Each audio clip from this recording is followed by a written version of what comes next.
From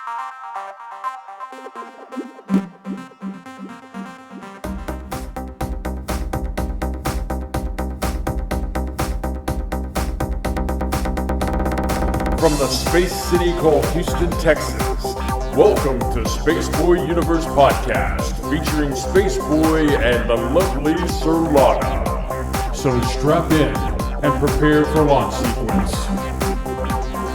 And remember, it's Spaceboy's universe, and you're in it.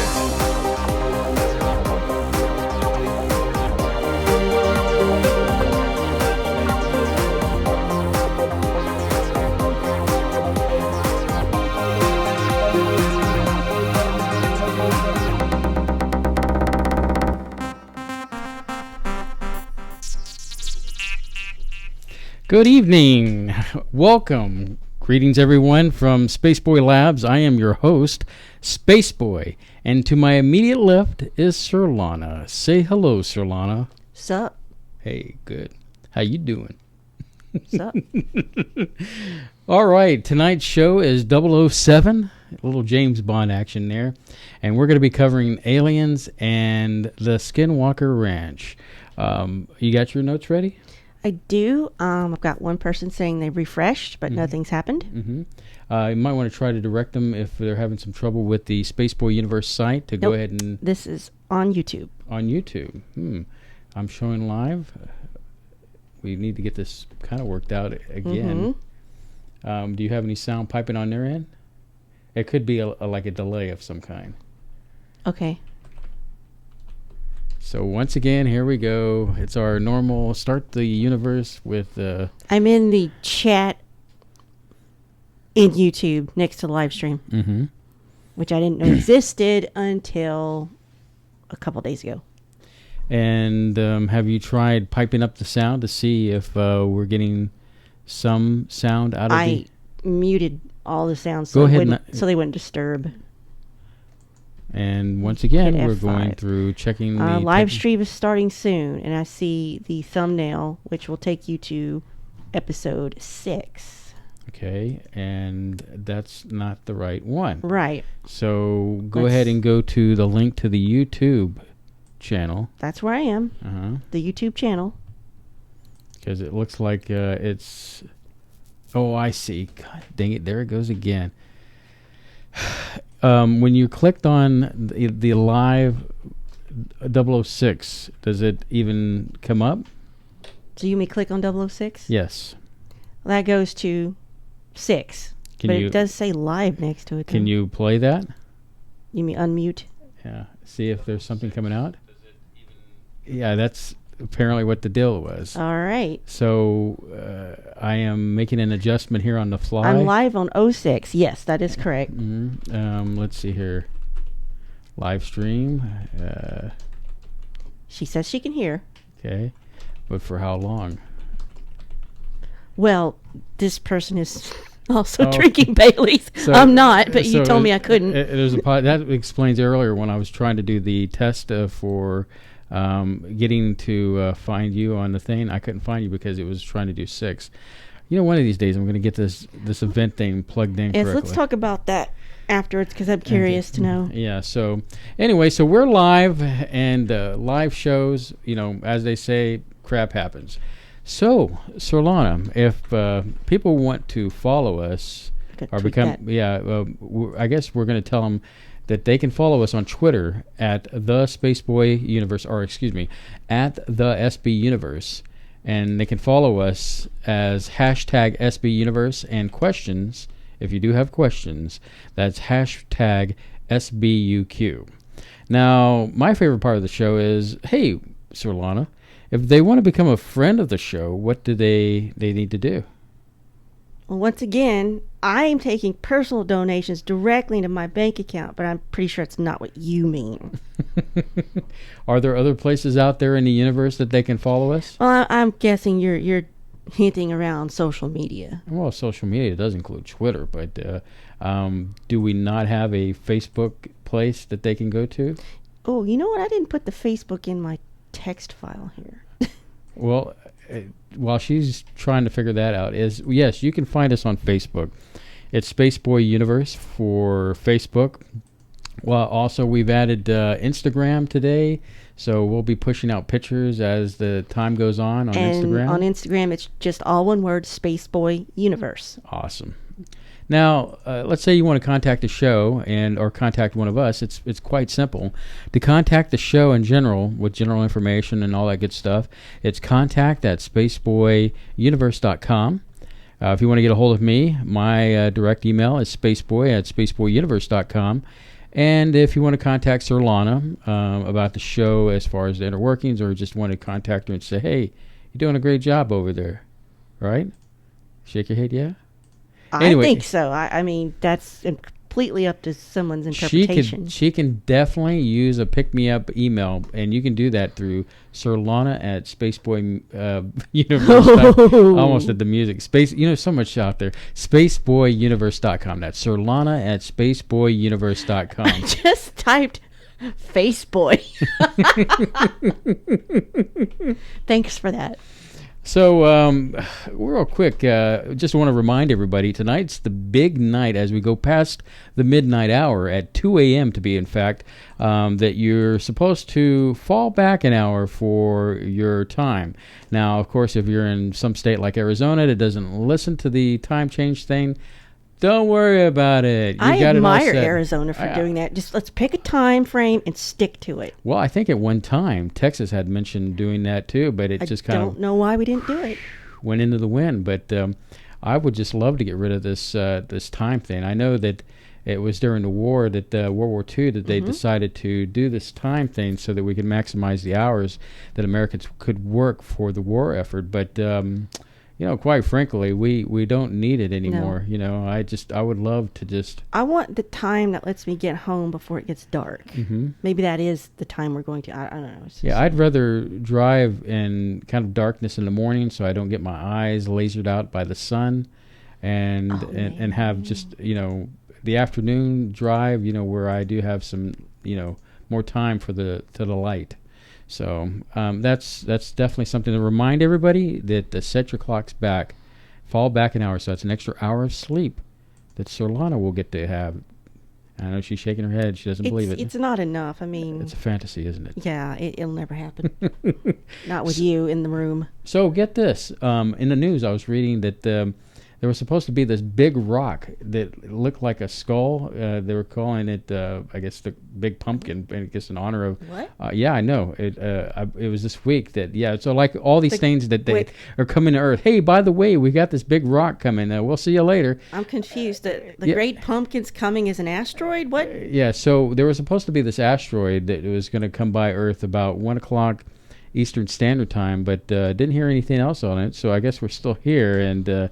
it didn't cause a big tsunami or anything like that, or a deep impact. So well, we did get some crazy rain. Oh yeah, today in Houston it was like just murder. I know the rest of Texas is soaking wet. Quite frankly, I wish we could give some of this water to California. I know y'all guys out there really need some water out there, but there was could wring out our lawn and give it to them. It's soaking wet. The nice thing is, at least where we're at, we didn't. Although we got lots of rain, it wasn't quite the impact that, say, the rest of Texas got, like in San Antonio and Austin. I heard tornadoes touch down there. And, they got slammed. Yeah. So, yeah. So, I guess enough with the banner. We'll do some more talk later. Yes. So, we want to get right into the meat and potatoes, and we appreciate you tuning in tonight. It is October 31st. And that one person I know that's tuned in, thank you. Yes, we thank you. So, to start this off, I want to talk about my favorite story as a kid, and that would be the Kelly Hopkinsville, Kentucky incident, where a poor family out there in rural Kentucky were accosted by gremlin-like aliens. Now, the interesting thing about this story is that I believe that this is one of those stories where the terminology "little green men" came from. Which is odd, because they were not necessarily little green or men.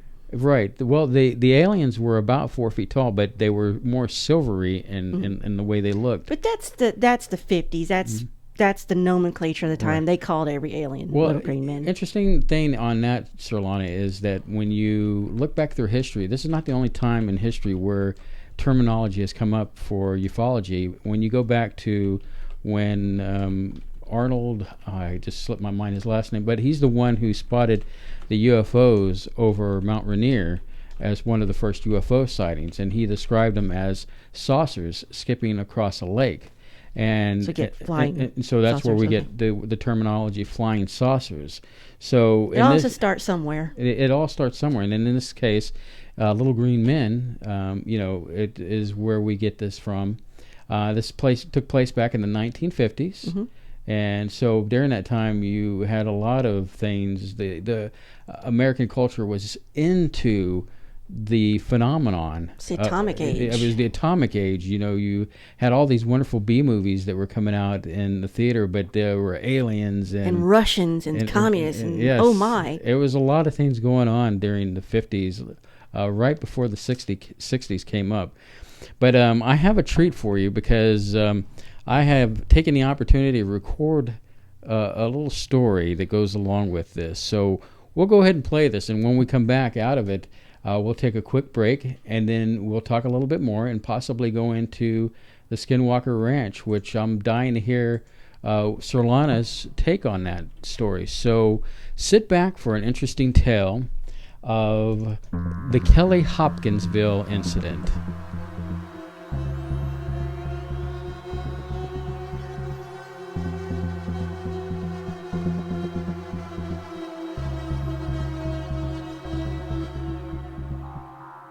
Of the many cases of alien encounters, one of the most bizarre is the Kelly Hopkinsville account of a terrifying night of little green men. This most unusual event originated on the night of August 21st, 1955. Located in a rural area of Christian County, Kentucky, this UFO enigma took place in a little town of Kelly, located near a small city of Hopkinsville. The Sutton family would be the target of this one-of-a-kind journey into the unknown. The lifestyle of the typical Kentucky rural family has been kept intact for many decades, and the Sutton family fit this tradition to a T. Lucky Sutton, as he was known to his friends and neighbors, was the patriarch of this bluegrass clan. Visiting Lucky and the family was a man from Pennsylvania named Billy Ray Taylor. On that night, Billy left the Sutton house to go get some water from the family well. At the well, he saw an immense shining object land in a small gully about a quarter mile away. Running back to the house, he excitedly reported the sighting to the others in the house. Billy was laughed at. No one believed his crazy tale. After a short time, the family dog became irritable and started to raise a ruckus outside. As the custom in those parts, Lucky and Billy grabbed their guns and headed outside, planning to shoot first and ask questions later. When they arrived outside, only a short distance from the front door, both men stopped dead in their tracks by the side of a 4-foot-tall creature who was walking towards them with its hands up as if to surrender.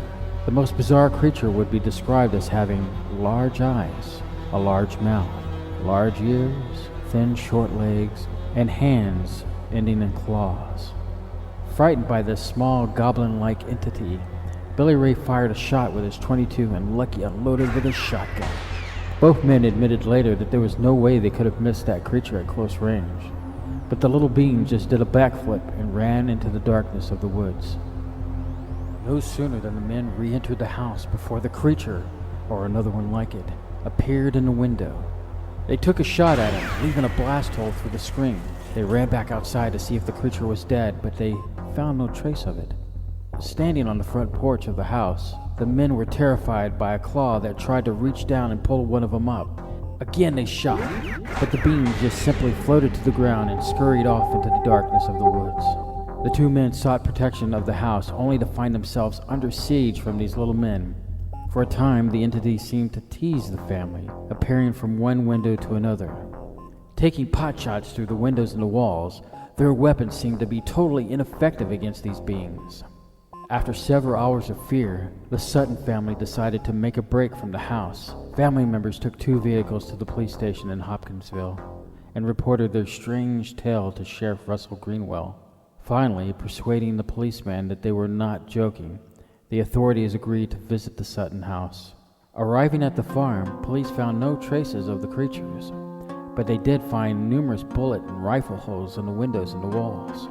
Greenwell was in charge of several officers at the scene and reported that the Suttons seemed sober and were generally frightened by something. Neighbors in the area were questioned to see whether they had heard or seen anything.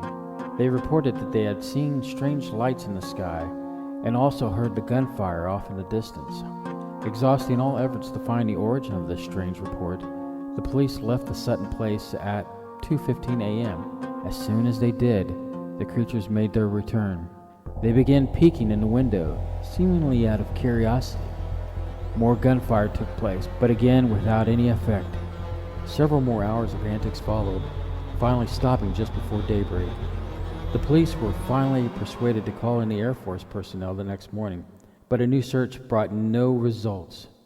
After the beings had left, Billy Ray and Lucky had gone to Evansville, Indiana to take care of some business. The other 5 family members were questioned by the Air Force and the police.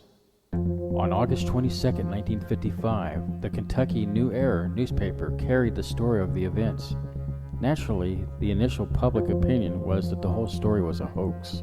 If this was the case, several questions must be answered.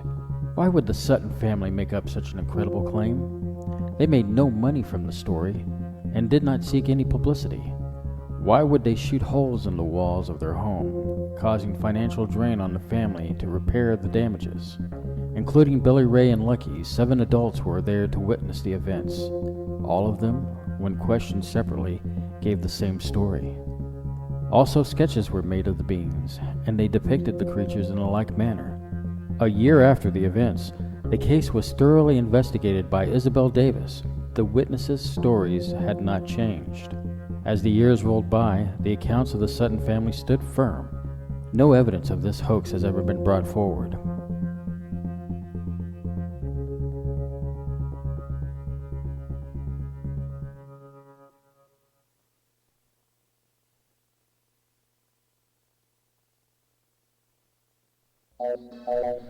What a story.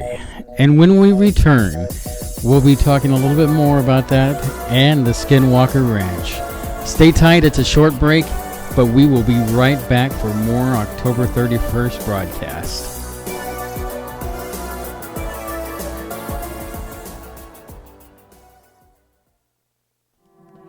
What's the matter?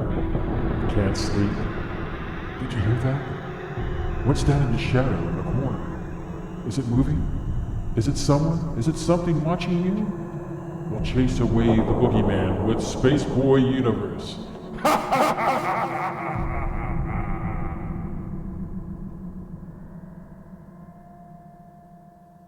Right out of the fog, right out of the mist, rise the robots, they do exist.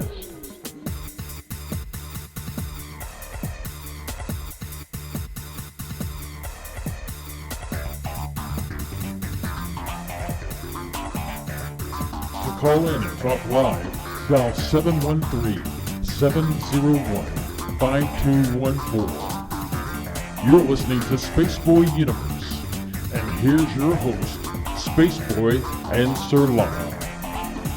Right out of the fog. Well, right I out of the really, mist. it's a quite an interesting story because when I was a young man, many light years ago, that was one of the stories I got in a book that they used to do for schools, school drive for Scholastic, that you could pick all these books off and choose a story. And, like I've explained before, I picked books like Bigfoot and Loch Ness Monster. And there was this one book I got in pertaining to UFO stories.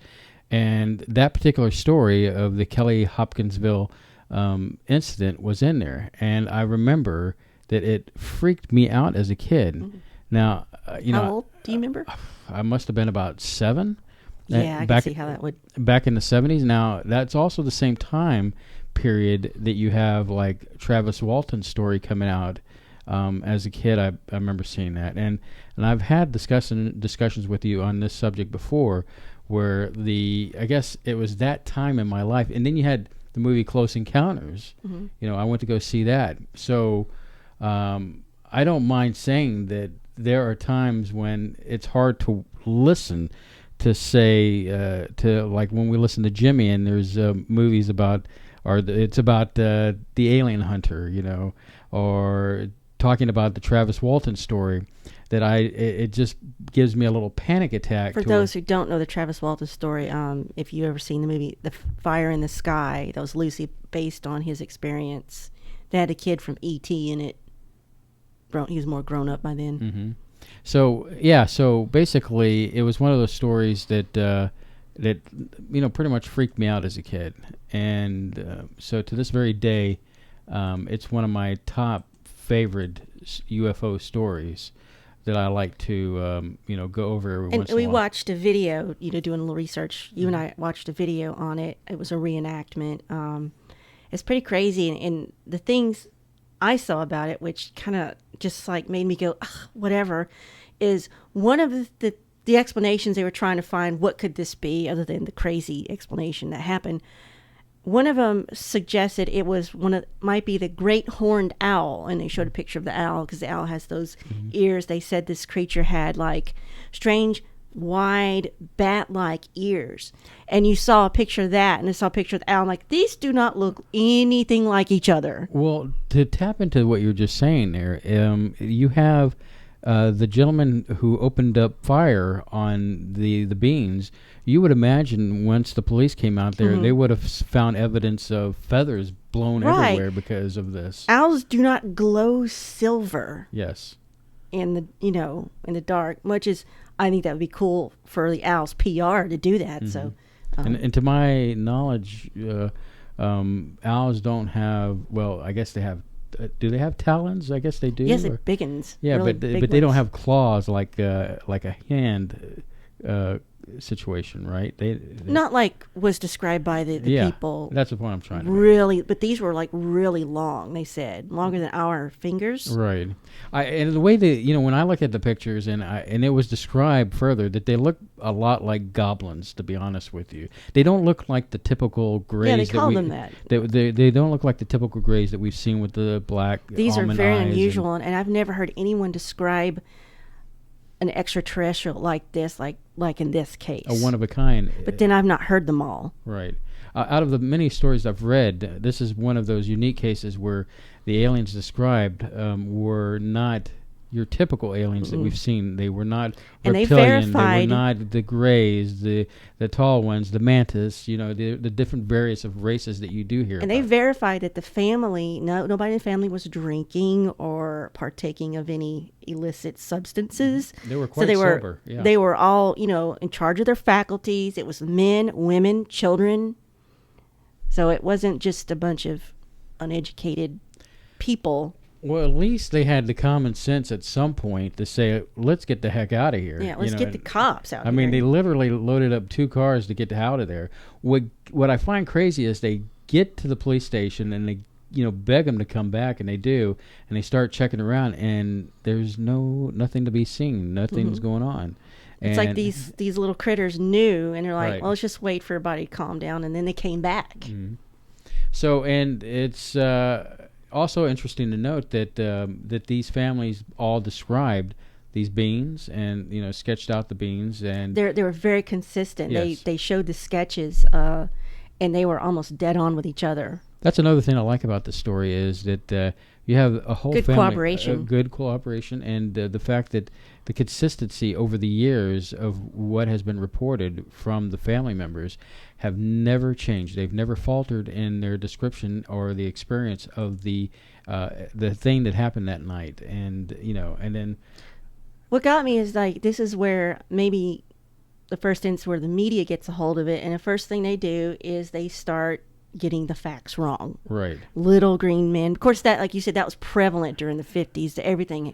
It was an alien. It was little green men from Mars. Because, aliens could only be from Mars. And they could only be green. They could only conceive of that type of thing. But but they also got a lot of the details wrong about how many shots were fired, what they were fired, what kind of weapons they used. Just every little detail somehow gets messed up. But that happens even today.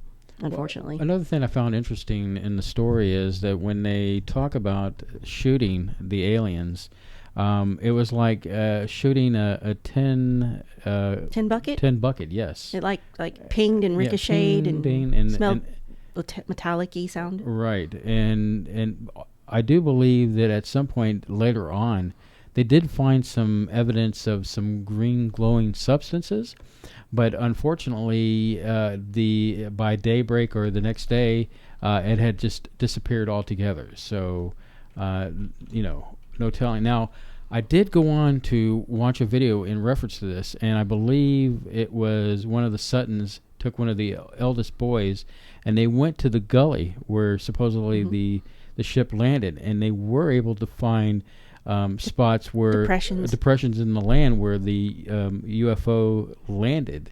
So I found that interesting because that initially was not told in the initial stories that I had read. And the daughter and the son still retell the story. Like, I guess they go to conferences and recount the story that their father told them, which they didn't learn until way later in their lives, they said. Right. They tell the story just like when I have seen Travis Walton as recent as Contact in the Desert of this year, where his story doesn't falter in any way. And it's that kind of story when you listen that you expect some kind of deviation in the storytelling, but it's pretty solid what they're conveying. So like I said, it's one of my most interesting stories I read, and I'm glad that I could share it with the audience tonight. So, with that said, well, what do we have coming up next? I feel like I've got too much to cover because this story has a lot going on. It's probably, if you have a checklist for paranormal / alien events, this one has it all.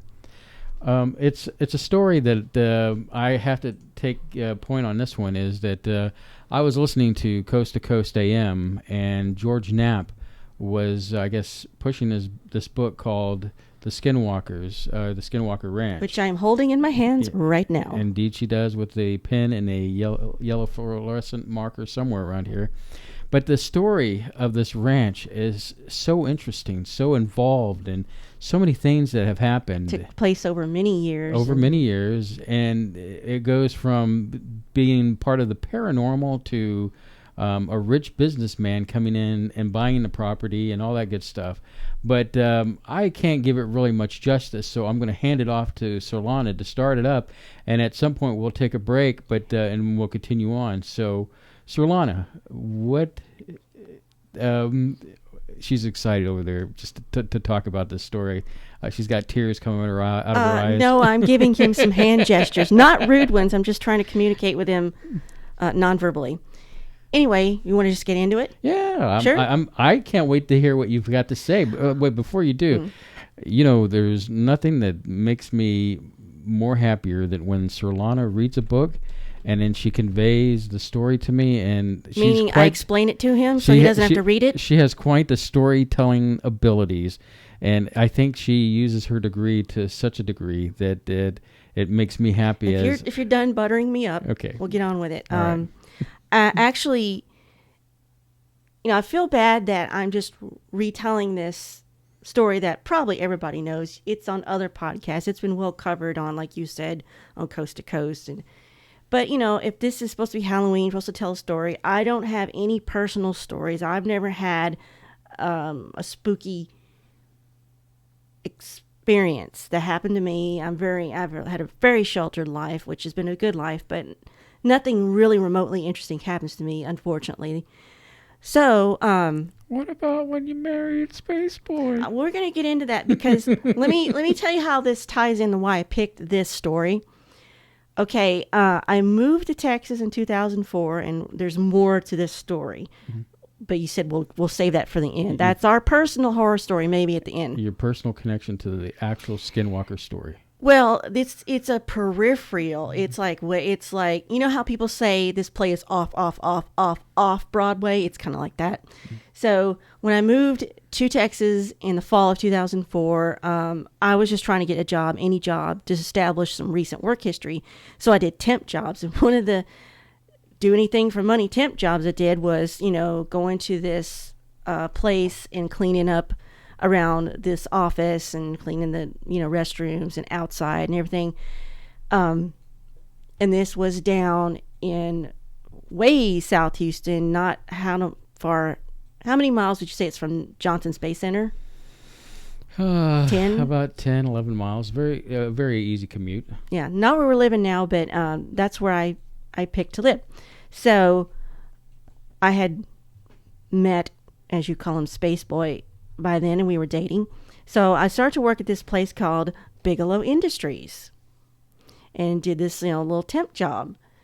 And then when I told you about it, you said, hey, is that the same guy? Is that Robert Bigelow's company that sent this research about this ranch? I said, what ranch are you talking about? So he told me about Skinwalker Ranch, and he had the book, or he bought the book, and which is co-authored by Colum Kelleher and George Knapp, and it's The Hunt for the Skinwalker.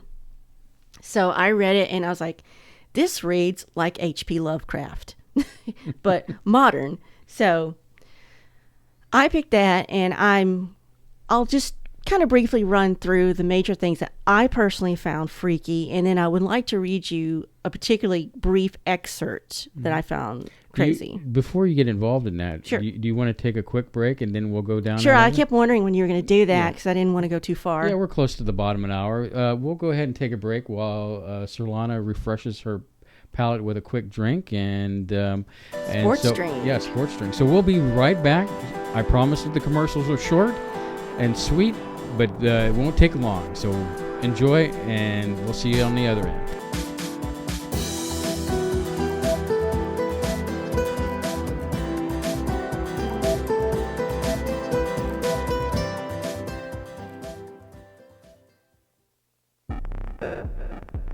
You're listening to the Spaceboy Universe, the #1 broadcast for robots. Oh no! Got invited to that baby shower at the last minute? Why not give that expected mom the gift of Spaceboy's latest release, digital on spaceboymusic.com.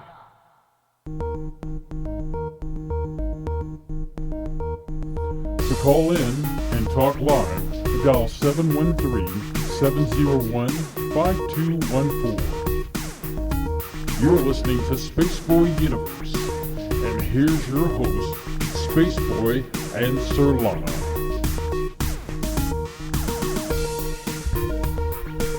All right. See? Short and sweet and to the point. I love it.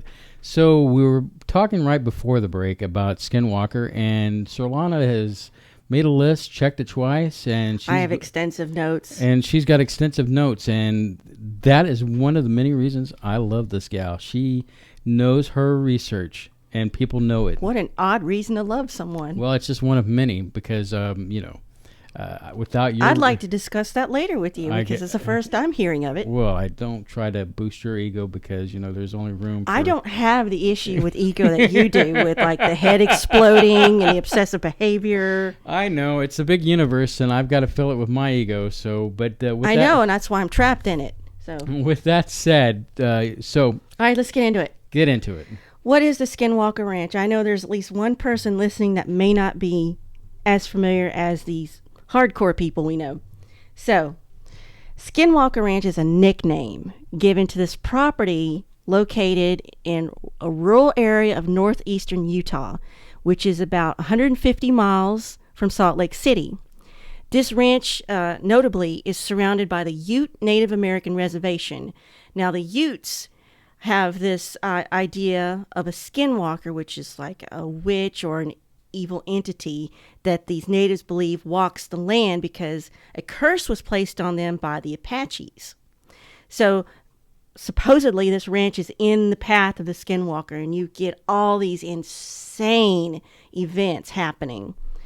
So the activity on this property is well documented by the people who live there, and then later by the team who came in strictly to research it, but they don't have any hardcore evidence, but not for the lack of trying, because this phenomenon is sentient and seems to be very well observant of humans and what they're trying to do, so they don't get the evidence. So the name of the family that lived there is the Gormans. That's not their real name, but you can find out what their real name is very easily if you just start looking into this, because this was in the news and it's documented. But the things got so bad at one point, they had to leave for their sanity and for financial reasons, because this activity was hurting their cattle. And that is where the bread and butter was. That's the whole reason there was to ranch. So, as I said before, this is a famous case, and it reads like a checklist for all things paranormal extraterrestrial, such as, here's my bullet point list, and I'm going to try not to sound like Stefan from SNL, like, this ranch has everything. So, because it's supposed to be taken seriously. So, it has curtains. It has curtains. And it's got Dan Cortez. Dan Cortez. Now you're going to get me coughing. Sorry, please continue. It's got bizarre-looking animals, strange beings, stealth aircraft / UFOs, unseen or invisible entities, disappearing ranch animals, mutilated cattle, strange lights, sentient orbs, poltergeist activity, mysterious holes in the ground, underground noises and tremors, disembodied voices, and psychological stress and violent nightmares experienced by the people who live there. So... Ooh. When they first got there, the Gormans, and this was in the mid-90s, this is probably about 94 through 97, when they got the property, the previous owners made them promise that they would not dig anywhere on the property, which they thought was odd. And then they later find out digging stirs things up, as far as this phenomenon goes. Right.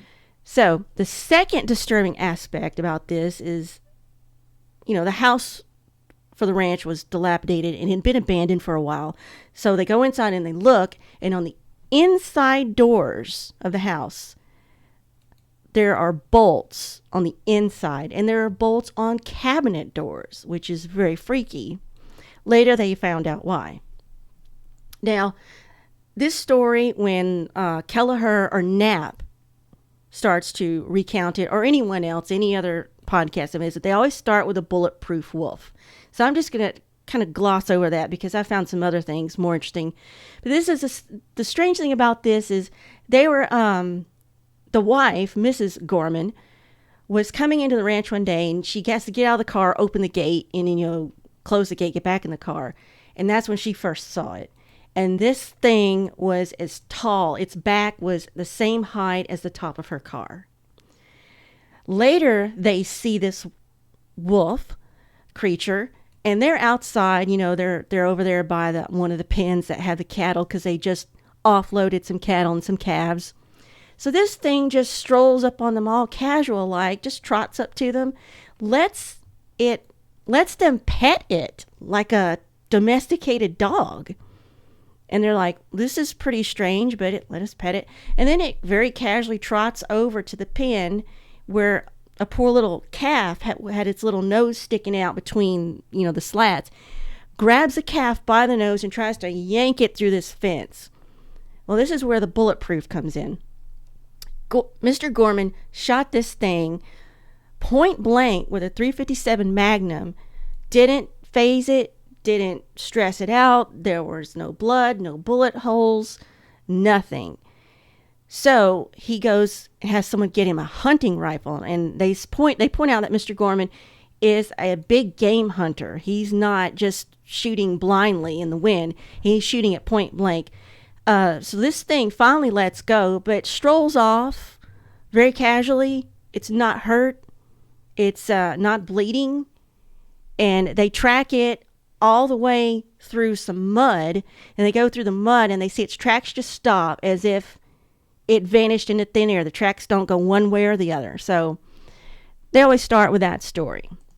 But here's the one I like, is about the different craft, the stealth craft, because there's all kinds of UFOs. It's some of the ones we've always heard about, the classic triangle shapes. And the thing they all share is they're all completely silent. But then you have the classic saucers. Then they mentioned there was some that were sombrero shaped. But the one that captured my attention is the one that was the size of a refrigerator. And they saw it on their property, and they mistook it for an RV, a recreational video. So they walked over to tell the people, okay, what are you doing on our property? This is private property. You need to move along. And as they approached it, it started to move. It kind of just silently went forward.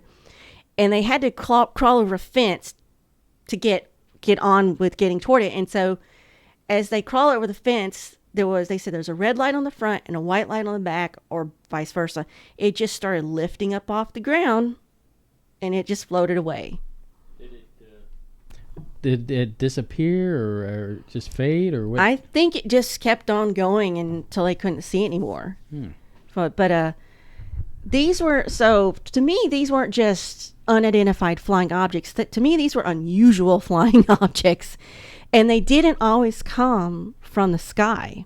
The Gormans report they would see holes open up in the ground and orange orbs would fly out of the ground. And that's what intrigues me, is because they're not supposed to dig. Mm-hmm. And they would experience tremors, the ground shaking. They could hear what sounded like large machinery underground going on. So who was saying that they were not allowed to dig or they couldn't dig? The previous owners, when they sold the property. So they said, so when they sold the property, I mean, why would anyone say, sure, we won't dig? But I mean, if you bought the property. Because there's 3 things that the Gormans and later the NIDS team found out. If you dig, start a fire, or make loud noises, that would stir up activity. So, but what intrigues me the most is the blue orbs. They saw all kind of lights and orange orbs, but the blue orbs seem the most sinister. These were the ones that finally convinced them to leave, because this is a story about where they're messing with the horses. These orbs are flying around their heads, and with the cattle, and parting the cattle like, like the sea. And this is the ones where he lets his 3 hunting dogs go chase it, and they go chase it where he can't find it. And then he hears these terrible screams from the dogs, and they go silent. Yeah, I remember that. So that's the famous one. And he goes back and sees this dried up black vegetation the next day where maybe 3 dogs should have been. And he said, that's it, we're gone. But here's a quote that I read. The Gormans say the blue spheres seemed to generate severe psychological effects on the family. The family members felt waves of fear roll over them, far in excess of what might be normal whenever the blue orbs appeared. They would, like I said, they bothered the cattle. Other strange creatures would mess with horses. They said the features of these blue orbs were strange because you could see inside them, and it was like this different colors of blue swirling around, and it had sort of a crackling, static electricity noise around it. In your research, did you find that there was any other strange beings, or? They had, I mean, it is like the skinwalkers. Kind of strange, tall beings, and there's an excerpt that covers something like that. I'll read you in a minute. They had a blurry haze that would come out, and I guess like a Bigfoot type creature. They had strange birds, like almost like parrots and whatnot, just jungle looking birds that they had no business in Utah. Right. It just, every kind of weirdness. In the wolf, they were likening it to dire wolves. There was a creature that was messing with the horses that had sort of a hyena like back to it, but it was covered in curly red hair, but very long legs. I know it's been a while since I read the book, but me too. I tend to recall something like a Bigfoot type entity that they saw on the ranch. Yeah, that was there too. I didn't read as much about that because I don't know that it had much of an effect as these things. But George Knapp said all of the stories that he'd heard so far, none of those really bothered him except this stuff. It was the little things that happened inside the ranch house that were poltergeist activity that bothered him. He recounts this one incident where Mrs. Gorman, she would come home, she's got all the groceries and all the bags, and she sets them down. She takes all her groceries, puts them all away in the cabinet, kicks the ones that go in the fridge, the freezer, puts them all away, takes all the bags, puts them away or throws them away, goes down the hall, maybe she goes to the restroom, comes back into the kitchen. Everything is back in all the bags on the table the same way she brought them in, repacked. And another incident she reports is she was home at night, she was asleep, and I don't think Mr. Gorman was there.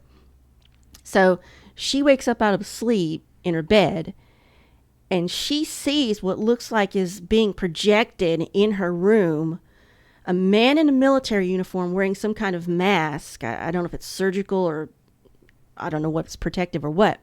And he's watching her, and he goes and sits down at a desk she can see and starts to write something in a book while looking up and watching her every few seconds. And she was freaked out. It was like seeing either into another dimension or a place and time that already happened or was going to happen. So she called wherever her husband was. She's like, get home now. Did they ever claim to have missing time? Yes, they did report missing time. In fact, they started sleeping all together in one room, like a living room, just for safety, like safety in numbers. They did report missing time and strange dreams. But that's the interesting thing about this phenomenon. In all the recountings and in the book, they themselves were never physically harmed that they could tell or remember. It's as if this phenomenon knew there was a line you don't cross. You don't hurt the humans, but everything else was fair game. So I don't know if that was necessarily true, but her incidents in the bedroom also suggest there was some kind of interdimensional activity. There's hypotheses of a Stargate on the property. Yeah, because I remember reading about portals and Yeah. opening up, and I found that interesting. Now, what about the technical thing? I mean, I in my mind, I've always thought about, well, if you could put one camera aimed at another camera to try to catch So what the was going NIDS on. team, so they finally had met their breaking point with the orbs, and the fact that some of their prize steer that they've been banking on got transported and stuck inside this little tiny trailer that you would not take these giant steer and try to put them all in. They're not all supposed to go in there, and they were crammed in there in a trance. And when they went over there to see if they were okay to get them out, they snapped out and started trying to kick themselves, going to hurt themselves to get out. And they said, that's it. This is our money they're messing with now, so we've got to go. So he sold the ranch to Robert Bigelow. Bigelow brings in a very scientific, everybody's got good credentials or PhDs. They know the scientific method. He sets up the NIDS team. So they buy the ranch for the sole purposes of observing and putting up these camera poles and, try to have some redundancy there. Well, this thing one night tears this camera pole down, and they couldn't catch all of it with the other camera. Right. So this phenomenon knows how to hide itself when it wants to. What I found interesting about that is that not only the cameras were torn down, but they had put tape up there. Yeah, duct tape, and Duct it was all tape. frayed and pulled apart, and the cables that went down the pole and wherever it went to were snapped and cut in half on the ground. So it wasn't just, it came loose or something. This thing was forcibly removed. But once again, cameras were looking at cameras, but yet it did not capture anything No. on film. Nothing was captured on film. Nothing. That's why we've got nothing to show for it, because this phenomenon knows what it's doing. I tell you what, Surlana, let's go ahead and take another break. Okay. And when we return, There's more. we will have more Skinwalker Ranch.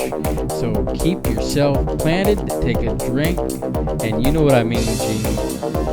We'll be right back.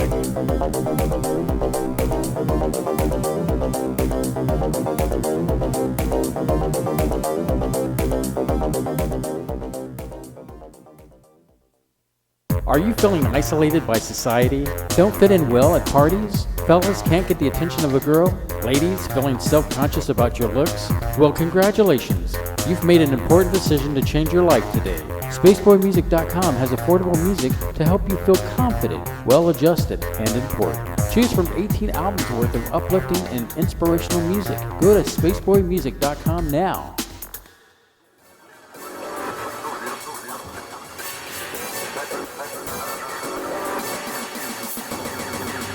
To call in and talk live, dial 713-701-5214. You're listening to Spaceboy Universe, and here's your host, Spaceboy and Surlana. That is the magic number that is going to be opened up a little bit later here, and that is 713-701-5214. What is it, Surlana? 713-701-5214. That is absolutely right. That number is your key to call into the Spaceboy universe, and we'll do that in just a minute. But let's continue on with this interesting, involving conversation that we're having with Surlana. Well, like I said, there's so much here. And it's been well covered on other shows and podcasts. My suggestion is get the book, The Hunt for the Skinwalker. If you're really interested and you like creepy stories, if you liked H.P. Lovecraft, or if you don't, go read him too, because it's perfect for this time of year. So one of the things that the Gormans pointed out to the NIDS team, and rather George Knapp pointed out, is this phenomenon fed off of fear and anxiety, which is why they started sleeping, in the same room. So when they handed the ranch off to the Bigelow's NIDS team, because Bigelow was just interested in this kind of thing, they learned that if you tried to talk about it, or you mentioned Skinwalker and you're on the property, conjecturing about it, this thing would find you and single you out.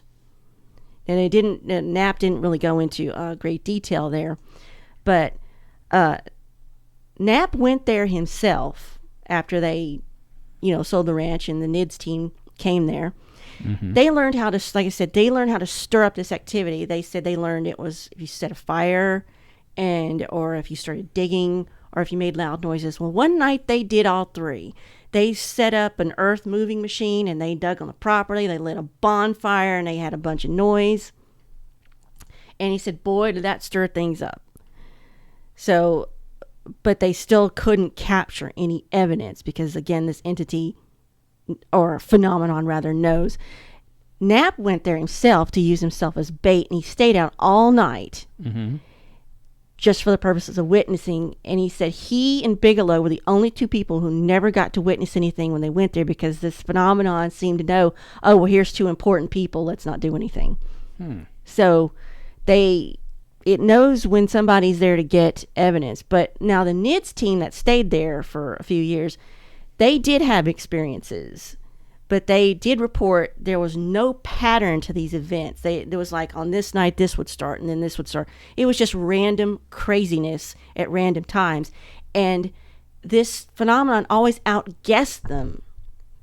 One story I found on a website, and I can't verify this is true because this is being told on a separate website. It's not in the book. It's not officially associated. It's being heard from their twice removed distant roommate's cousin. Well, it's someone that says they were doing kind of like intern work because they'd heard about the ranch and the phenomenon, and they just thought it was cool and they wanted to experience it while the NIDS team was still there.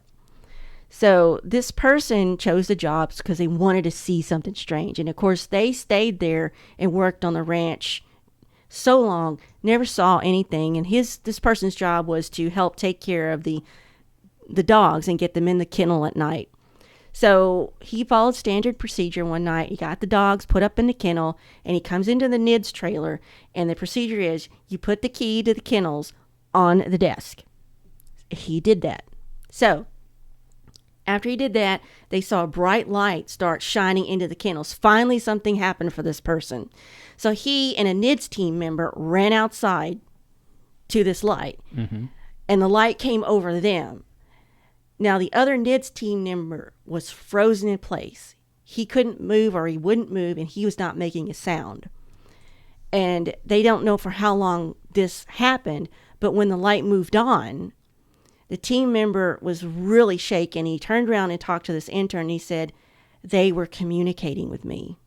He said these others spoke to him and said, They were here doing the same thing the NIDS research team was doing. They're doing experiments and research, but they have the upper hand, and they wanted NIDS to know that. They didn't elaborate anything beyond that, or? No, they didn't. And this is, like I said, it's not like a verified story, but it's maybe a possible explanation. And the George Knapp he brings up a good point. If we could know the real truth behind what was going on at the Skinwalker Ranch, are we even ready for that? Do we really want to know? I mean, so these events, this phenomenon is not limited to this property. All the neighbors nearby and in this area have experienced similar things. But, so, to give you an update, the halcyon days of high strangeness seem to have rolled to pretty much a stop. Since the NIDS team left, the activity, they said, has calmed down considerably. I guess maybe because it has no one to perform for. Probably. It's nowhere near as active as it was in the 90s. So I watched, on YouTube, I watched George Knapp give one of his lectures at the UPAR event. And he said there were some stories that he did not put in the book. And I'm guessing they were too insane. Well, you do have one that I couldn't, I said, what? Yes, he said this. I'm guessing maybe he's worried it would damage credibility of the book and the other people. But so he said that the Ute Native American have their own police force, and they were patrolling at night. So these two Ute policemen were patrolling at night, and they're driving down a road, and up ahead they see two figures in the distance walking to what they assume were human males. And as they got closer to them, they could see there were two people in trench coats smoking cigarettes. And as they get right up beside them, they get a good look at them, and they're two dogs wearing trench coats smoking cigarettes. But erect. Standing up, erect, smoking. And they turn to look at each other in the car as to say, what the F? And as they turned back to look at them, they were gone. The dogs were gone. Wow. And I had never heard that story. Well, But yeah, when I heard you tell me that, I was like, what? I know. I was so glad I found that story. But I was going to read you an excerpt. You're talking about other types of creatures and identity. And I am reading from The Hunt for the Skinwalker by Colum A. Kelleher and George Knapp, which was copyright. It came out in, I want to say, let's say this says 2005. Yes. And I believe the book is available on Amazon.com. By Paraview Pocket Books, just so we get all our citations and don't get slammed for copyright. Yes, thank you, dear. Okay, so this is when the NIDS team was took over the ranch. This happened about 2:30 a.m. in 1997. And it points out these two men were using, at the time, which was top-of-the-line night vision binoculars. So it was supposed to be, the best of the best equipment. So they were out doing, their nightly observations, and they were maybe out on a different part of the property, more removed from the ranch and the buildings and all that. So this starts with two guys, and one is called Jim and one is called Mike. So here's where we start. "Hand me the camera," Jim muttered. At the same time, Mike quietly and efficiently unpacked the night vision binoculars he had just put away. Jim set up the tripod and positioned his camera, loaded with infrared film in the line, with a light that had now grown to 6 inches in diameter. So they're observing something, a light. It was still a dull yellow, but had definitely grown brighter. Carefully, Jim set the shutter to 30 seconds, reasoning that a long exposure might capture this mysterious light on the freshly loaded roll of infrared film. He was ready to pop off all 36 shots if necessary. As Mike brought the binoculars to his eyes, Jim heard the sharp sucking in of breath. Jim could see that the light was now more than a foot wide and was still growing larger. This obviously was not a reflection. The dirty yellow expanding light seemed to be positioned just above the ground, rather than directly on the ground, but Jim could not be sure. "It's a tunnel, not just a light," Mike whispered. Jim ignored his partner's growing agitation as he increased the length of the time exposures to 40, then 50 seconds. Mike was now standing up. "It's something in the tunnel," Mike said hoarsely. Jim looked carefully at the light below. It had now expanded to more than 2 feet. Something that big should definitely register on his film. Oh my God, Mike said suddenly, thoroughly frightened. There is a black creature climbing out. I see his head. Jim felt alarm. His companion was plainly bordering on panic. It has no face, Mike whispered. Oh my God, it just climbed out.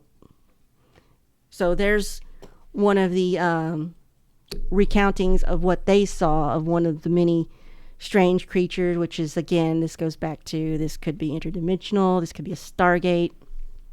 So one website I looked at suggested, okay, what's going on here? What is this? One suggestion I read was perhaps the land itself has a hallucinogenic effect on people. But this doesn't explain the horrific mutilated animals that they found, and they did take photos of the mutilated animals. There were witnesses because they called in vets to the property to see this. So I don't see how you can all hallucinate a mutilated animal. But my own theory is, and I didn't see this movie, I had Spaceboy explain it to me because he did see it. What if this whole area, this property, is like that movie, The Cabin in the Woods? I just thought that was interesting because what if this is experiment by someone, our government, or maybe it is this alien entity that's conducting tests on us? Which I found interesting as a theory goes, the cabin in the woods theory, as I guess we'll call it that, where people are being experimented on, but they're in that movie they're using horror, classic horror tropes, yes, and attacking. Well, this phenomenon is using the same thing. It's using fear and anxiety and stuff like that. And excuse me, I had to reach over and get my notes. And speaking of horror movies, I was trying to look into, because this is Halloween, like, I don't watch horror movies because the circus that's in my head is plenty enough freaky when I'm awake and when I'm dreaming, and there's somebody out there listening in the YouTube chat that knows exactly what I'm talking about. So I looked up on this site called filmmakeriq.com. It's like, why do people watch horror movies? Why do they like to be scared? And there was all kind of talk from starting with Aristotle to Sigmund Freud to really modern theories about why we like to be scared. And they came up with, we like tension. We like horror movies for the relevant universal fear that it brings up. And we like that sense of unrealism because some people are attracted to gore and they know it's not real, so they feel safe. And all these theories are incomplete. They cannot apply to every single person. So they said we see our fears, we put them into a context, and horror movies offer a safe place to explore fear. Then I was talking to you earlier in the week about, I've never been to a haunted house attraction that people set up. And I'm like, dear, why do people go to these things? And you watch these things on YouTube where people are getting scared and these girls are screaming. And all it is people in a lousy costume jumping out of the dark. You know it's coming. You know it's just a person. You know it's just an actor. Why does it even register? Well, as I tried to explain to you, it's like people... I guess they feel the need to test their mortality. They want to feel alive. Just a person jumping out and going, argh. Well, I mean, when I have been able to scare you, and usually it's been indirectly. Well, you show up like Dracula. I just turn around and you're there, like you just materialize from thin air. I don't like that. I'm going to put a bell on you. Now, I had a bell on our cat, but she actually figured out how to get it off. I tell you what, before we go down this road, let's take the last break of the evening, and then we'll open up the lines again for people to call in, and we'll talk about some other interesting factoids about yesterday's date as significant to us. So when we return, we'll be back after the break. And once again, it's a short break, so just stick with us, people. We're almost to the end where you're going to call in and have fun with us.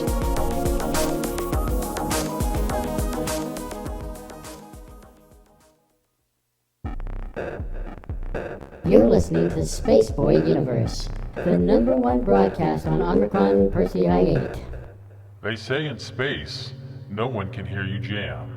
But that has all changed when Spaceboy dropped his latest release digital. Get your copy now on spaceboymusic.com. To call in and talk live, dial 713-701-5214. You're listening to Spaceboy Universe, and here's your host, Spaceboy and Surlana. See, that wasn't so bad. Short and sweet again. And now we're about to blast open Skype for the 713-701-5214. 713-701-5214. And that's the number to call in to make connection to the universe. So, as we were talking before we had our little breaky, where were we again? I can't type worth anything, and I'm stone cold sober. Well, shall we tell them about our own personal horror story? Are we talking about in 04? In 04. What happened on October 30th, 2004? Well, there was your version. There was Spaceboy, and I was, pretty much single at the time, and at the time I was like, well, I'd like to go out with somebody, and it'd be nice. So I started browsing Yahoo Personals and came across Surlana, and out of whim, I said, hey, would you like to meet up and go to dinner? And of course, we met up. We went to dinner. And here we are so many years later, and wow, that's a bland, sanitized version. Well, I figured you wanted to tell the story, and then I'm usually the one that chimes in, because I can, tell you what, go ahead, you tell the story. I'm trying to tweet the number for you. Yes, that's 713-701-5214. Okay, there's so much more to it than that. There always is with our stories. There's a person, I don't know if she's still with us in YouTube chat. It's basically her fault. So I'd moved down to Texas, about 10 miles away from the Johnson Space Center. And she said, you need to go out on a date just to say you could do it, get it over with, move on. It's like, okay, so I got involved. This is with Yahoo Personals. It doesn't exist anymore, so started emailing this guy, or he emailed me, I don't remember what. Started chit-chatting, and this went on for a while. And then one email, I emailed him. I said, we were talking about sci-fi and sci-fi TV. And I said, yeah, I've got all of Red Dwarf on DVD. And he emailed me back, we should meet. So that's what reeled him in. So I went on a date with him, and we met at a Chinese restaurant buffet, which is not my favorite thing, but but I love Chinese. I like Chinese. Just the concept of buffets freak me out. Everybody's hands and everything, children sneezing on stuff. I can't stand that. Anyway, so we met at this Chinese buffet, and this was October 30th, 2004. So that's what happened yesterday. It was our anniversary, and that's why people on my Facebook, I've been going cake. So I went and bought some cake and ice cream. So and it was quite delicious, by the way. So I met you there. We met separately, and we had our dinner. And I thought, hey, what would be cool as a romantic gesture? Let's all go down to Galveston because it's just down the road from there, and we'll hop a ferry, do the ferry it's a ferry. ride. Drive your car up onto the ferry boat. And we rode the ferry. It was a cold evening. Yeah, that was the weird thing. It was cool. It was very which is cool. odd. Yeah, it's not cool now. No. But I was kind of leery because this is a guy I don't really know. I had talked to him on the phone once, and met him from the internet. So I said, I'm okay with that, but just so you know, I can protect myself. The reality is, she didn't say that. It wasn't until many years later that she said that she was packing heat, and she was prepared to take. I was alone. I was a woman alone. What did you just Texas, for crying out loud. Yeah, so I never expected to hear from him again. It was a good date. It was probably the only one I had. And it was fun, and if I never heard from you again, I was going to be fine. But little did I know, I called he called back. Yeah, so there you go. I called back, which then you go a year into the future from there. I mean, as far as October 30th. Yeah, in 2005. And Were we living together by then? Yes, we were. So he moved swiftly. Yeah, so we're living together, and we go to the Hall & Oates concert downtown Houston. Hall & Oates, we're such dorks. And so it's October 30th, and that's when I proposed to her, and it was a wonderful evening. And then fast forward from there, we get married the next year after 2006. And so where did we get married? We got married in Vegas. And I know you want me to tell you, it's the Star Trek Experience place that we went to, the Hilton. Which it's gone now. Yeah, it's gone. But we were married on the Enterprise D bridge with a Klingon female as our witness and a Picard lookalike for our preacher. So yeah.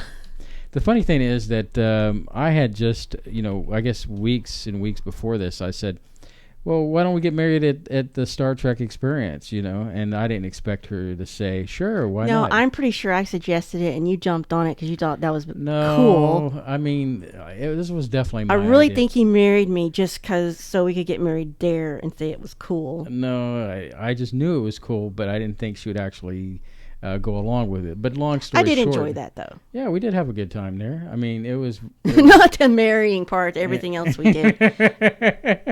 I mean, yeah, we went through the whole experience, and then what was nice about it, once we were married, the guy that was there, the kind of like the host of the place, the coordinator, he was like trying to point things out for us on, like we know, yeah, we know this, and we know that. This is where Worf stands. Yeah. This is where Riker sits. This is where Beverly sits when she's on here, and this is where Troy normally sits.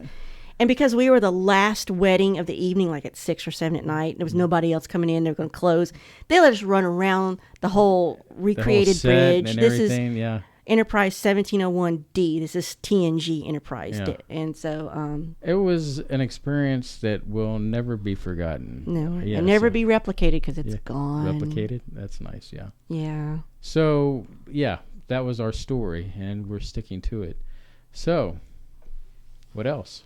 Other than to go back to why do people go to haunted houses? That's right. I did a little bit more digging into it, and then I found out there are these haunted houses attractions that go way extreme. Mm-hmm. They're like living a horror movie. Right. And I found one that says it's a blackout, meaning there are no lights in this place, and you have to experience everything in the dark, and whatever happens to you. Then there's another one that's a blackout, but you must be naked. Wow. And they, of course, wherever that happened, they shut that down. They said, no, people must be wearing some clothes. And then I found one that tops all of them. I'm not even going to tell you what it is. Go figure it out. I found it all on YouTube. And this one, basically, you have to go alone. You can't go in a group. You can't go with somebody else. Or if you do, you're going to get separated. They basically, it sounds like all the things that you would find in one of these video rooms on the dark web. Yeah. Except without the sex stuff, because they can't do that. But they take these people and they carry them off, and they dunk them in water, and they chain them up, and they put their heads in a cage, and they make them put live cockroaches in their mouth. They have tarantulas go over them. They find out what their worst fear is, and they expose them to it. And you're supposed to try to last for 8 hours. And I saw people that were bloodied and puffed up and scraped and skinned and covered in who knows what. I think that's a little extreme. That is, yeah, but they say you don't want to come here, and they try to stress this to people, and they have these videos where you can see what they're doing, but people still go. But I still stand by the fact that people want to feel alive. Those are people that, they get scared because they want to feel alive. Basically, that's what it comes down to, is that they need that rush. All I need is to get in the car with you, and I get to experience the fear of death every day. Oh my goodness! I just don't know why you have to drive like that. Well, it's in Houston. We like to get places. nothing made me okay. No offense to California, but when we went out there to Las Vegas, we not Las Vegas. When we went We to didn't drive there. Yeah, Contact in the Desert. We took that trip the first year and went to L.A. because I said, well, we're already practically here. Let's go all the way to the ocean to see Malibu. Yes. And that was wonderful. We went to Point Dume. Finally got to see the real ocean, not the dirty Galveston thing we have. The thing is that we went through L.A. traffic, and I was like, oh, my God. Nothing makes you appreciate Houston traffic like L.A. traffic. That was like at a crawl still. I mean, at least in Houston, you've got like 12 lanes that you can drive and maneuver and get through. Yeah, 10, but still. We were on I-10 in California. Yeah, but our I-10 is not like that. Our I-10. Well, there was a place under construction. They were adding more stuff. So. What? Like a yellow stripe? I mean, remember there was they were putting an overpass over 10 somewhere. But anyway, the thing is that, I do have a lead foot. I admit it. But in Texas, it's more than that. It's like you are in a video game and you must win. And if you can't win, you must punish everyone and teach them a lesson. I'm not going to go any further than the fact that I know that I have a lead foot problem, and when people are in the fast lane, they need to get out of the way. You also have a lead hand, and it goes on the horn. And I was going to say, my hand is not lead because it rises pretty quick when somebody cuts me off. I know, and you poor thing, you have the wimpiest car horn. I have a Honda Fit for the audience if you're keeping score. And I drive the Honda Element. And Honda, if you like the advertisement, go ahead and send your check to Spaceboy Universe. Because the Fit is not paid off. Anyway, so what else beyond the fear? Just, I was just curious why people deliberately seek to be afraid. Well, my answer is I think people seek the thrill of feeling alive. Now, you were going to also ask me. Yes, there's a question.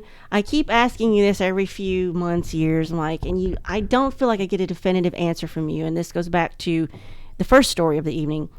Do you, Spaceboy, because I don't call him that, believe in aliens as far as extraterrestrial beings not from this planet or evolved from this planet that don't live on this planet anymore? However you want to define them. Okay. And so let me start by saying that I personally, to my knowledge, I've not been probed or been abducted that I know of. Well, good for you. I mean, although you do find weird scratches on me. How does this answer the question? Hold on. You want me to tell my side or not? I'll tell you. This is court, and you're getting judged, and you need to hurry along, mister. The thing is that there's plenty of evidence out there. You have, like, the Travis Walton story where he's abducted. You talk to the gentleman, and you see that he tells a story, and we're doing this live here. Give me a second here. She's got me all choked up here, ladies and gentlemen. Had to hand off my sports drink. Yes, thank you. All right. So there's plenty of evidence out there that shows that people have been abducted. When you talk to these people, they show that they generally feel like something legitimately. Thank you. That something has happened to them. And so, but going back to your question, you're asking me, do I believe in aliens? It's just such a tough question for me to answer because I'm kind of like I gotta touch and feel something, and I don't feel anything. This is a great area for me. Gray area? Gray. Not like grays as in aliens. Okay, first I want to say the same thing to you. Like, I never saw it. It never happened to me. There's not hard evidence. Sure, there's all this, but we live in a day of Photoshop and easily editable. Anyone can do CGI and video. But on the other hand, you could say, well, I was brought up in this religion and I believe this way. Well, you never saw your God or whoever it is you believe in. So basically you're talking about faith. So you have faith that exists against lack of evidence or sketchy evidence. Well, how did we make the jump from believing in aliens to having faith in God? Well, I'm just saying that's something you could punch a hole in someone saying, I don't believe it because there's no evidence. So basically, to use a biblical term, you're saying that I'm a doubting Thomas? I don't know what you are because you won't tell me. You're saying you don't know what to think because there's evidence or there might not be evidence, or I think you don't want to lose some friends. No, it's not even that. To be quite frank with you, I don't want. I can't make a decision on this. I mean, sure, there's evidence out there, and to basically trap myself within the parameters of a box, I'm limiting myself. Why would I want to limit myself? To say that that something is blue and be 100% behind it well, it may not be blue. It could be a different shade of blue. Have you thought of it that way? And so when it comes to believing in aliens, I'm not looking to be abducted anytime soon. That's for dang sure. And but at the same time, I would love to have some kind of an experience that would show me that is a possibility. Well, I did forget one thing we were going to tell them. I think you want to or subconsciously do, because this is how I think that. One night, this had to have been in 2007. You were asleep, and I had woken up for whatever reason. You were asleep, and it was dark. Listen to this. This is a pretty funny story, so listen. Well, it's funny, but to me, it was like bone chilling at the time. You're asleep, and you kind of restless, and you started. You do that. He talks in his sleep, or he'll make noises. He doesn't snore. He had some kind of sinus surgery, but he makes up for it by doing everything else. So I'm a pretty crazy sleeper. He does just crazy stuff. So one night I'm like, oh God, what is he doing now? And then very clearly in the dark, in the quiet, I hear this. I'm gonna get close to the mic. Human. I'm like, what the? I should have slapped the crap out of him and woken him up. I think I was so freaked out. I think he was having a bad dream. And the thing is, the next day when you told me that story, I do not recall having any kind of dreams, because usually when that's probably a blessing for us both. When I do have dreams that are pretty badly, I usually wake up and I have a blue light that I turn on just to illuminate the rooms. The Doctor Who light? Yeah, the Doctor Who light that just kind of... He has a blue bulb, but he puts it in his TARDIS Doctor Who light, which I thought was funny. So it illuminates the room. I mean, it's bad enough that I had to wear glasses, and they stole the prescription from the Hubble telescope.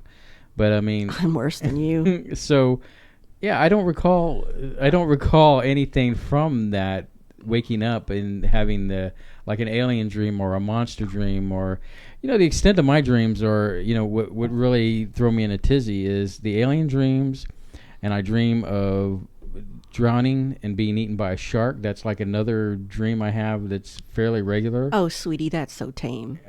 I dream about the apocalypse.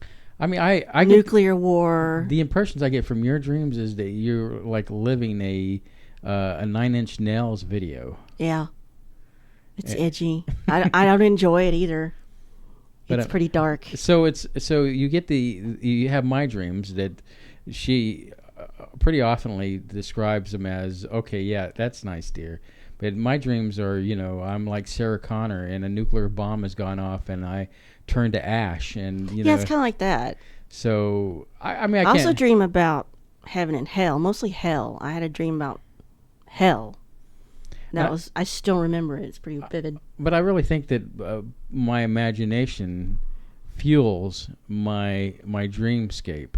Sure. As far as what I dream. I mean, you may dream of things of that nature, of the apocalypse and things. I don't want to. But my dreams tend to be a little bit fantastic.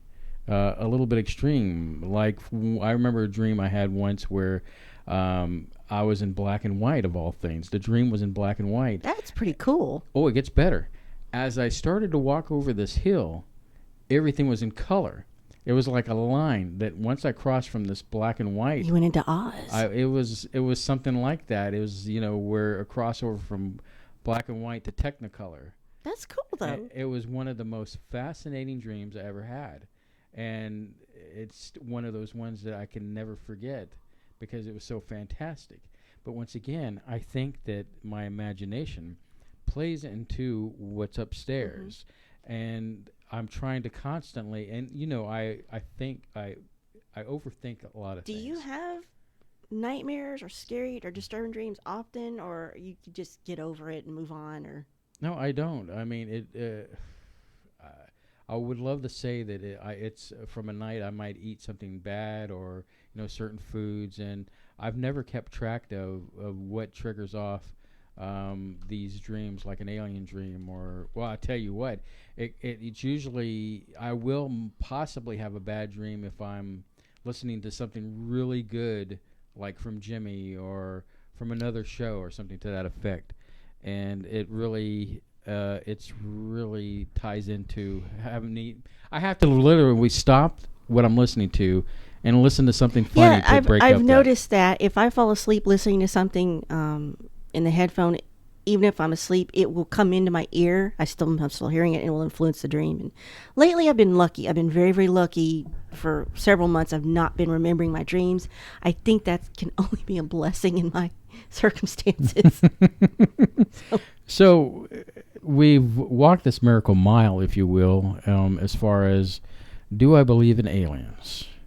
So We're never going to know. Just give up.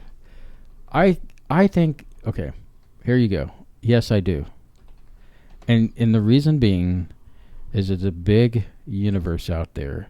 And to say that we're alone, we're the only people on this planet, in this universe alone, is ridiculous to say that there's not intelligent life out there. There has to be.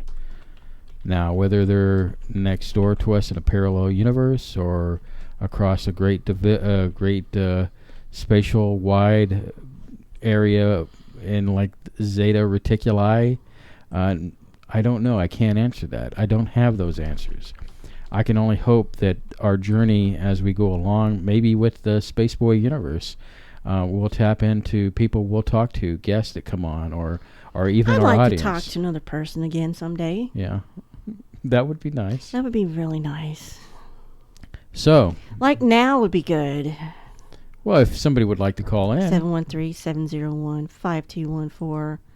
I know that better than my own cell phone number. 713-701-5214. Somebody says you need to fix the sound. Okay. What's the sound? Let us know what the sound is all about.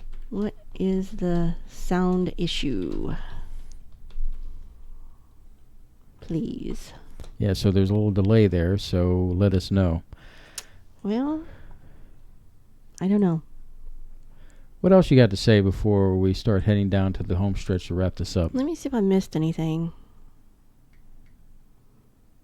Is there any other alien stories that you know of? Well, I tried to find these two videos. They were on YouTube a while back.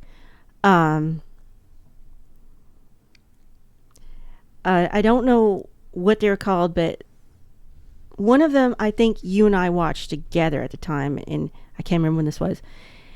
Basically, this couple or two people had set up a camera in their bedroom. Oh, yeah. And it was sort of facing down at the bed, but mostly it was trying to get their hallway because they said they were being visited and somebody or something was coming down the hallway. Mm-hmm. And even if this is a fake video, it's creepy. Yeah, it's creepy. The sounds and all that were definitely creepy. I tried to put in all the parameters I could find, and I couldn't find this exact video. And then another one, I think. Well, before you move on, I do know it comes from the show Fact or Fiction investigated that on Sci-Fi, and so Fact or Fiction did an investigation, and I think they were outside and they were having technical difficulties with their equipment, and it was an all right show. Don't recall that. You know how I have some feelings about that show. You have feelings about anything on the Sci-Fi Channel. Well, because yeah, they broke your heart. They did. They stomped on it and kicked it to the curb, and Which is why we don't have cable anymore. And so But anyway, so that was that show. What was the other? And the other one, it looks as if the people had set up maybe a night vision camera. Mm-hmm. And again, it's in their bedroom, and the video, I think, went on for quite a while. And they were capturing lights tracing across their room. They were capturing just the strangest noises I'd ever heard. Sort of strange electrical interference and garbled sounds. And it was just, they said this is when they come and visit and try to take them. And I was like, okay, that's creepy. And this is the point I wanted to make about that, your story and my story. I don't necessarily believe it, and I hope that doesn't alienate any of our listener friends. Alienate. But I like stories, and they don't have to be true for me to like them. And these were good stories. And that's why I picked the one I did, and I guess you picked the one you did. Yeah, I mean, they are good stories, and it doesn't have to be true to enjoy the stories. Now, there is something that I do want to point out. You know, I'm a big fan of Jim Marrs. Yes. And something that Jim Marrs always says, I guess towards the end of his conversations with just about anybody he interviews with, is that, hey, don't take my word for it. Go out there and investigate the truth for yourself. Mm-hmm. And truer words can't be wrung out loud enough than that. Yeah, go. If I could find this stuff this easy, and get the book about Skinwalker Ranch by Knapp and Kelleher, easily available. It's a good read. It'll take you a little while, but it'll keep you up at night. I think it's good to have a skeptic heart, but also to have the ability to ask the question why and how.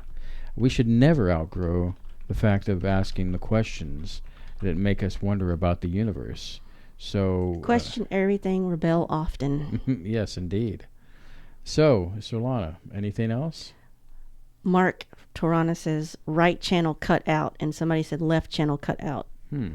But it looks like we're pretty much beating a dead horse at this point. So, well, ladies and gentlemen, I think no one's going to call, so no one wants the prize. Nobody wants the prize that we were going to offer tonight. It's kind of sad. Well, it is Halloween night, and people are out probably doing more interesting things. Well, I mean, that people do. Let's give it up for the people that are watching tonight. Hey, the people that were engaging in YouTube chat, and I have seen some tweets, and that shocked me. I really didn't think anybody would be here. Well, it looks like Danny says he's trying to call. Danny, are you trying to call 713-701-5214?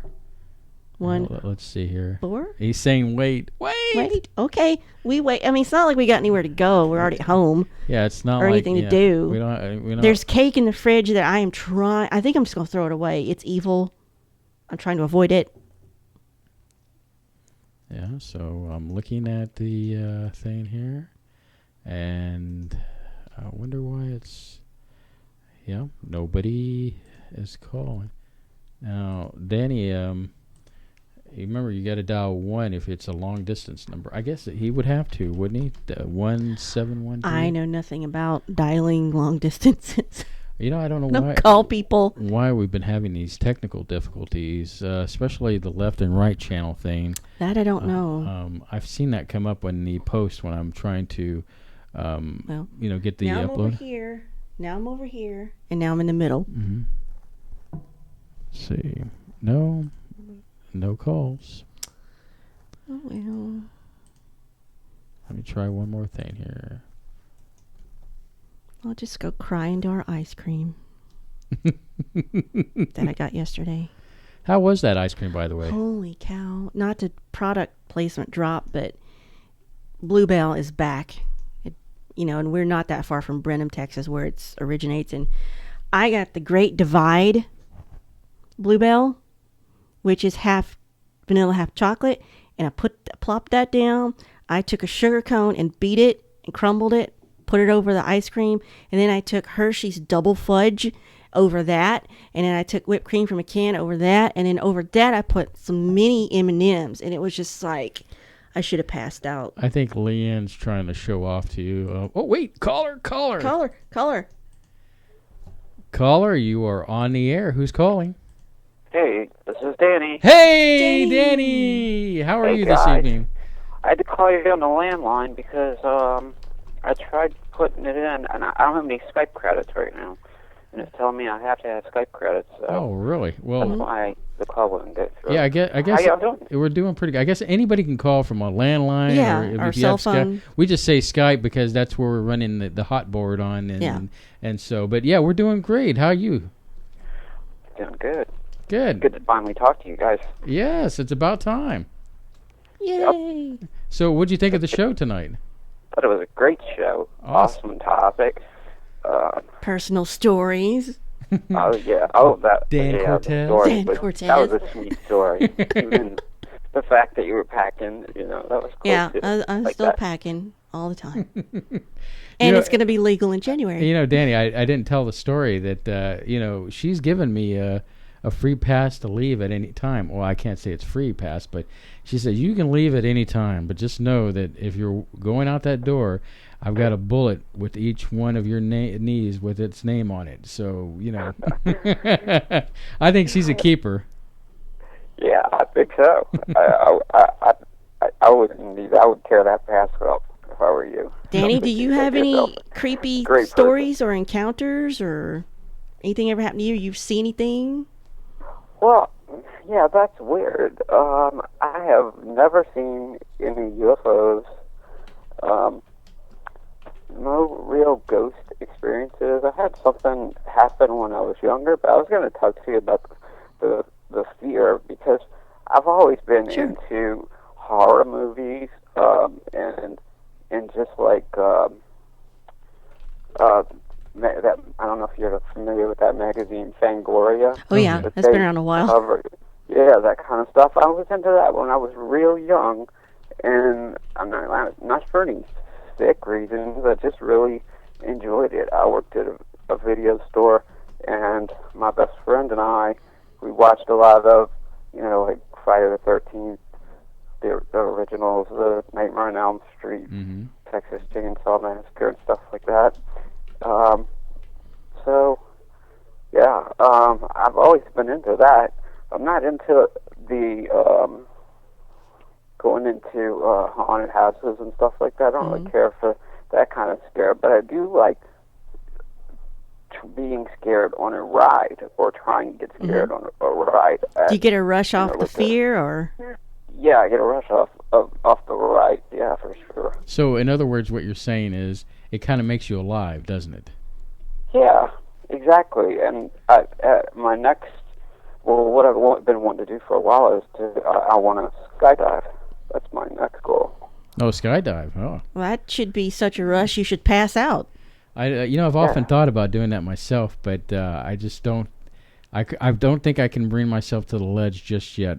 I can imagine maybe one day I'll psych myself out. But skydiving, we got this new thing in town. I don't know if you've heard of it. It's called iSky. Is it where you can basically I dive float? or sky. Yeah. It's got a thing. It's like a big tube where you get in, and you can. It gives the feeling that you're. It's less than a mile from where we live. Yeah, where they got these winds that blow you up to where you're floating in this tube. It's simulated skydiving. Yeah, it's simulated skydiving. That'd be the only way I Oh, would I do it. got you. Yeah, I see what you're saying. It's pretty cool, but I think it's like $70 for 3 trips into the tube, and Yeah. so a little expensive. But I mean, I guess that would be a great thing to start with, So, but so skydiving, that sounds like quite the leap, so to speak. Yeah, that first jump would. I think that would make a memory that I would not soon forget. Mm-hmm. Hey, Danny, do me a favor. We want to reward you for calling in. Our prize tonight is a Space Invaders game that we're giving out, and we'd like to send you the game. So if you can email Surlana at spaceboyuniverse.com. It's Surlana at spaceboyuniverse.com. I'll put it in the chat just in case. And if you'll send her your address, contact information, we'll get it out to the mail, and it just as a thank you for tuning into the show tonight. I bumped the mic. Well, I appreciate that, guys. You certainly didn't have to do that to get me to call in. No, we're trying to bribe people. You know, with the Spaceboy universe, you know, it's such a big universe. I ride my ship out there into the universe, and I bring back different things, and this is one of the different things I've brought back, and hopefully in the future we're working to get some new sponsors for the show, and if that pans out, then we'll have some more space goodies that will be called, you know, space swag to give out. And space swag. Yeah, space swag is the thing. Space Invaders was one of my favorite games. Yeah, you sound like you're about my age. Back in the day, we're about the same age. Yeah, you're an old school gamer. I'm OG, original gangster. I'm DOS gamer. There's a lot of people I haven't talked to that are in chat. I haven't talked to you guys in a while.